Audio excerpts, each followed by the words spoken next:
final year. I am Karina. My name is Muskan. I am Shafri. To prepare benzanilide from benzophenone. The chemicals required for this experiment are 4 gram benzophenone, 2.5 gram hydroxyl amine hydrochloride, 4.8 gram sodium hydroxide, and ethanol and dilute HCl. Take 4.8 gram NaOH in beaker. Add 5 ml of water in it.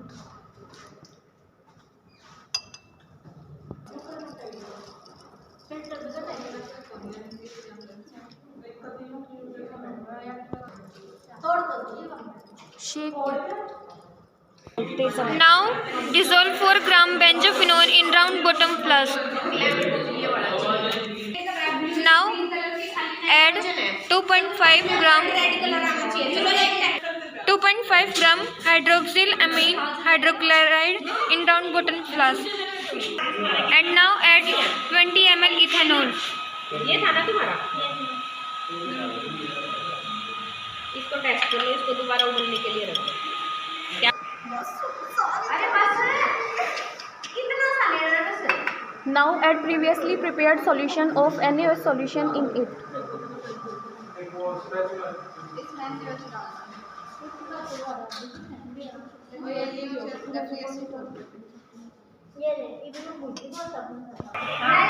सबसे पहले हमने round bottom flask में हमारा solution जो हमने prepare किया था वो लिया है। उसके बाद हमने ये हमारा जो है वाटर कंडेंसर इसके साथ लगाया है। इस वाटर कंडेंसर को हमने इस बकेट में हमने पानी ले रखा है और इसके अंदर हमने मोटर डिप कर रखी है, उसको ऑन कर रखा है। जो हमारा ये वाला पाइप है, ये वाला पाइप है, ये जो है हमारा इनलेट का काम कर रहा है। यहाँ से जो पानी है वो अंदर जा रहा है और जो पानी है वो अंदर जाके एकदम से ऊपर यहाँ पे हमारा जो क्या हो रहा है वो कंडेंस हो रहा है। उसके बाद ये हमारा आउटलेट है और यहाँ से जो वापस कंडेंस होके वो बाहर वापस इस बकेट के अंदर आ रहा है। इसी तरह से हमारा जो ये प्रोसीजर है वो 45 मिनट्स तक चलेगा और ये कंडेंस हो जाएगा।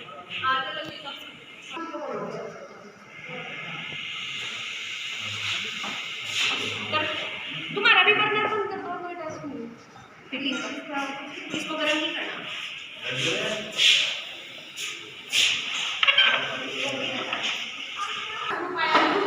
ये प्रोसीजर जो है हम वाटर कंडेंसर के अंदर इसलिए कर रहे हैं ताकि जो हमारे वेपर्स है वो ऊपर जाएंगे और यहाँ पर ऊपर जाके ये बाहर नहीं निकल पाएंगे और ऊपर से एकदम से कंडेंस होकर ये नीचे की तरफ आ जाएंगे। जैसा कि हम यहाँ पे देख भी पा रहे हैं कि जो हमारे जो वेपर्स है वो कंडेंस होकर नीचे की तरफ आ रहे हैं। इस प्रोसीजर को हमें 45 मिनट्स तक ऐसे ही कंटिन्यू रखना है।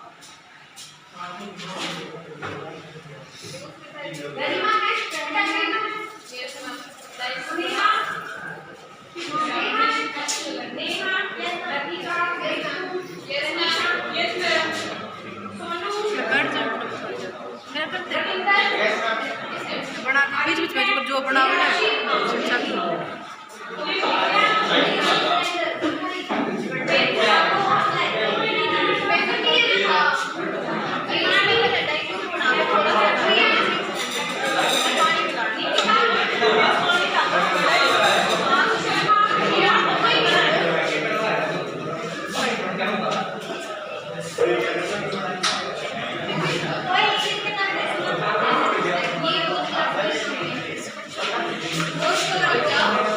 जैसा कि हम देख पा रहे हैं हमारे जो कंडेंस होके वो नीचे की तरफ वेपर्स आ रहे हैं।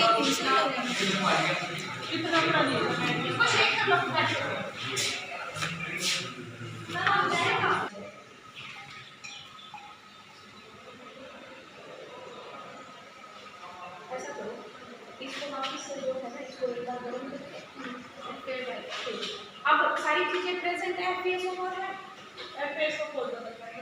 नहीं चलो कोई नहीं, किसी को एक बार थोड़ा सा गर्म करके फिर वापस से उसको इसको डाल देंगे। ये कैसे कर लो, नीचे लगा लो, टेस्ट या यहाँ लगा लो, ये हिमाचल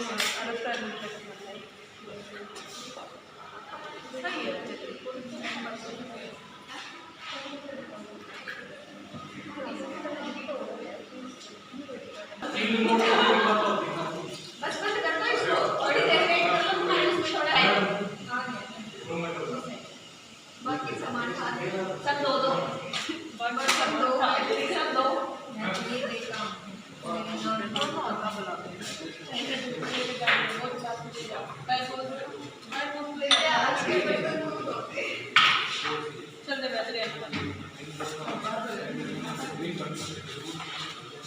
फिर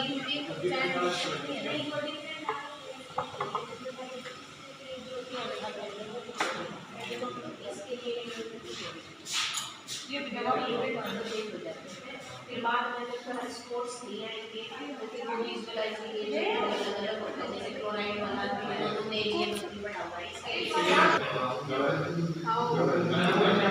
हमारा जो एक्सपेरिमेंट है अब उसे शुरू हुए 27 मिनट्स हो चुकी हैं और हम ये सब अपना प्रोसीजर देख पा रहे हैं कि जो वाटर वेपर्स हैं वो ऊपर की तरफ जा रहे हैं और इसी प्रोसीजर को फॉलो कर रहे हैं।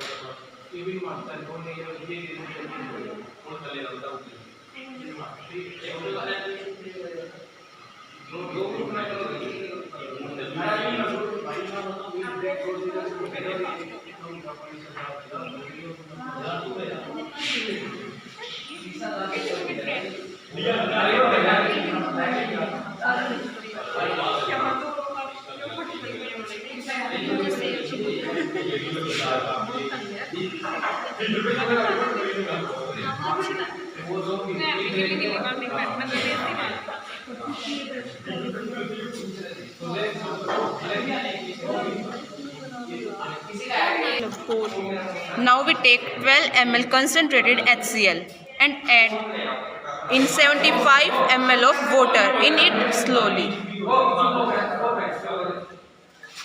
Now our dilute HCl is prepared.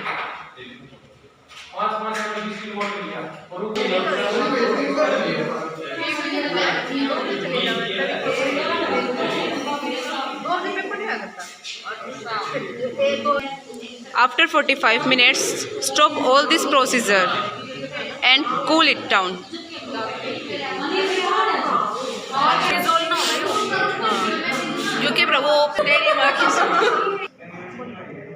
After cooling the reaction mixture, add 40 ml water in it.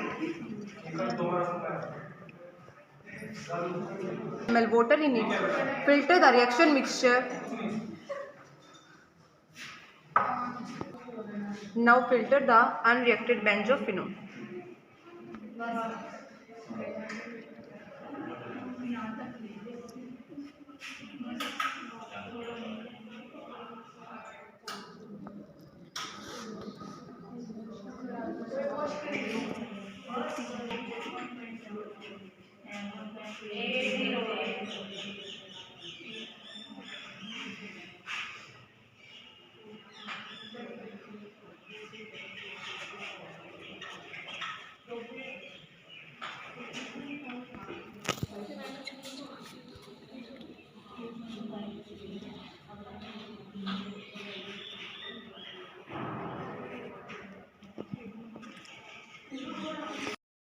After filtration, now we add dilute HCl in the reaction mixture and stir the mixture.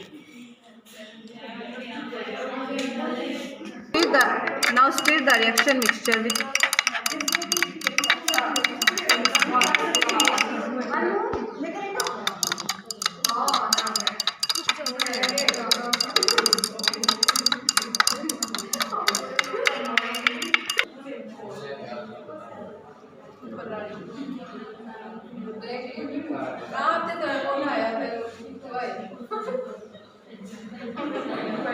filter this reaction mixture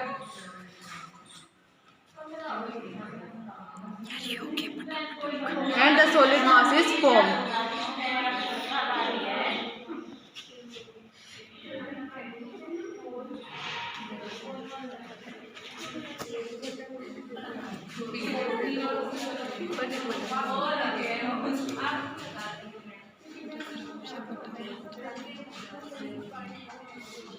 Crystals are obtained. Now dry it and weight it. After that, find the melting point of this solid. Calculate the percentage yield. Thank you. जो हमारे crystals बने थे उन्हें हमने सुखाने के लिए रख दिया था और अब हमारा ये सूख चुका है। उसके बाद हमने इसका वेट कर लिया है जो कि हमारा 3.30 ग्राम्स आया है। Today we are determining the melting point of the organic compound. This is our apparatus for melting point. This is the light of on switch.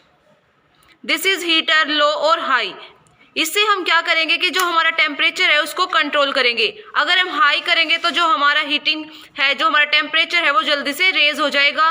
अगर हम इसे लो कर देते हैं तो जो हमारा टेम्परेचर है वो आराम से होता है. उसके बाद ये जो हमारा स्विच है वो है टेम्परेचर कंट्रोलर. इससे हम कोई भी अपना जो टेम्परेचर हमें करना है उससे हम अपने टेम्परेचर को कंट्रोल कर सकते हैं. उसके बाद यहाँ से हम देखते हैं कि हमारी जो कैपिलरी है उसमें जो हमारा कंपाउंड डाला था हमने वो मेल्ट हो गया है या नहीं हुआ है. उसके बाद यहाँ पर जो ये बड़े वाला दिख रहा है, होल दिख रहा है, इसके अंदर हम अपना थर्मोमीटर डालते हैं. इसको हम इस तरीके से डालेंगे.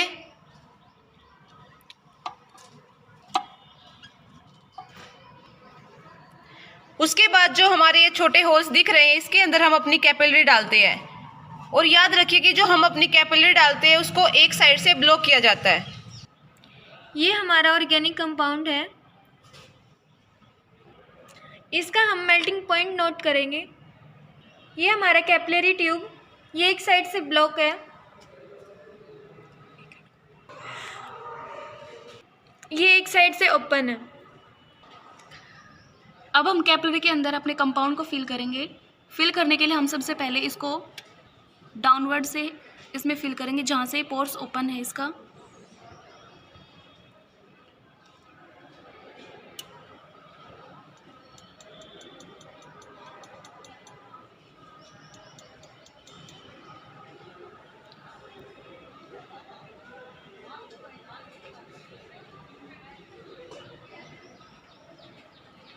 इसको हम सरफेस पे टैप करेंगे ताकि जो हमारा कंपाउंड है वो कैपिलरी के अंदर फिल हो जाए.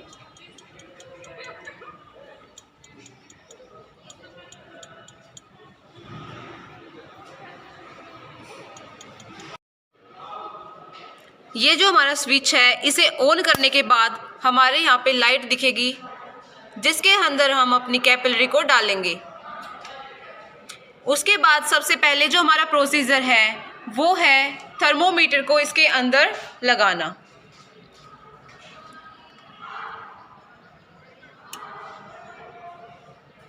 उसके बाद जैसा कि हम देख पा रहे हैं जो हमारा जो टेम्परेचर है इसके ऊपर वो हमारा अब 32 पे पहुंच चुका है. हमारा टेम्परेचर धीरे धीरे राइज कर रहा है और ये 40 के अप्रोक्स हो चुका है. अब हम इसके अंदर अपनी कैपिलरी को डालेंगे जिसके अंदर ऑर्गेनिक कंपाउंड डाला हुआ है. हमने जो अपनी कैपिलरी डाली है उसको हम अपने बंद एंड की तरफ से इसके अंदर डालेंगे ताकि जो हमारा ऑर्गेनिक कंपाउंड है वो निकल ना पाए. उसके बाद हम देख पा रहे हैं जो ये हमारा ऊपर वाला हिस्सा है वो खुला हुआ है.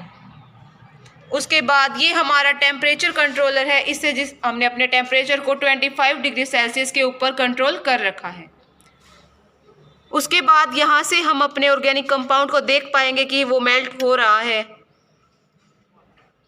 जैसे ही हमारा जो ऑर्गेनिक कंपाउंड है वो मेल्ट हो जाता है उसके बाद हम अपना थर्मोमीटर के ऊपर से अपने टेम्परेचर उसके मेल्टिंग पॉइंट को नोट डाउन कर लेंगे.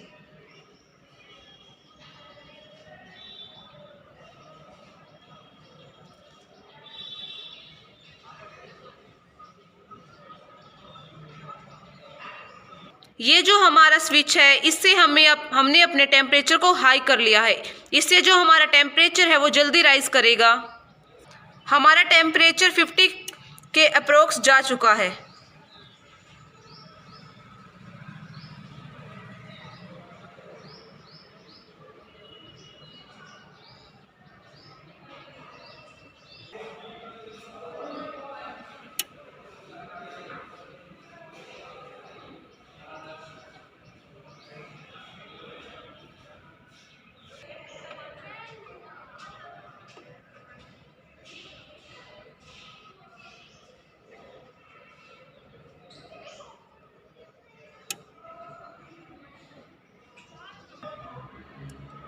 जैसा कि अब हम देख पा रहे हैं कि हमारा जो टेम्परेचर है वो 100 डिग्री सेल्सियस हो चुका है.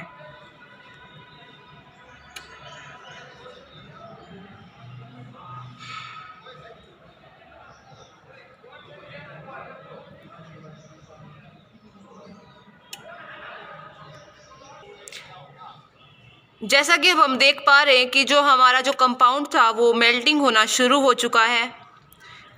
जब ये कम्प्लीटली मेल्ट हो जाएगा तो हम इसका जो है मेल्टिंग पॉइंट नोट कर लेंगे।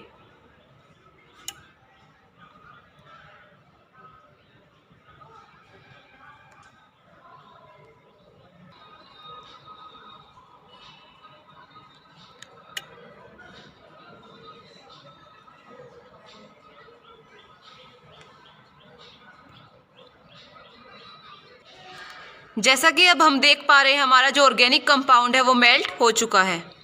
उसके बाद हम अपना मेल्टिंग पॉइंट नोट कर, हमारा जो मेल्टिंग पॉइंट आया है वो आया है 159 के अप्रोक्स।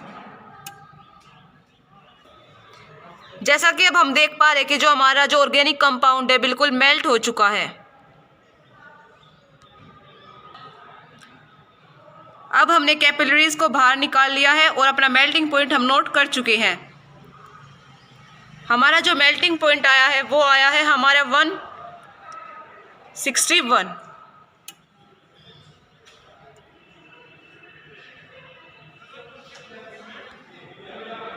सबसे पहले कि हम जो मेल्टिंग पॉइंट है वो निकाल ही क्यों रहे हैं, इसका जो हमारा जो मेन इसका पर्पज़ है वो है कि हम किसी भी कंपाउंड की प्योरिटी को चेक कर सकते हैं और हम किसी भी कंपाउंड का पता लगा सकते हैं कि हमारा जो ऑर्गेनिक कंपाउंड है वो कौन सा है। इसका मेल्टिंग पॉइंट नोट डाउन करके हमें पता चला है कि जो हमारा जो ये हमने ऑर्गेनिक कंपाउंड वो हमारा बेंज एनिलाइड है। इसी प्रोसीजर को फॉलो करके हम अपना मेल्टिंग पॉइंट निकाल सकते हैं, चाहे वो कोई भी इनऑर्गेनिक या ऑर्गेनिक कंपाउंड हो। और हम क्यों मेल्टिंग पॉइंट चेक करते हैं? क्योंकि इसके स्टोरेज और ट्रांसपोर्टेशन के कि हम ऑर्गेनिक कंपाउंड को कौन से कितने टेम्परेचर के ऊपर स्टोर कर सकते हैं और उसका ट्रांसपोर्टेशन कर सकते हैं। Thank you.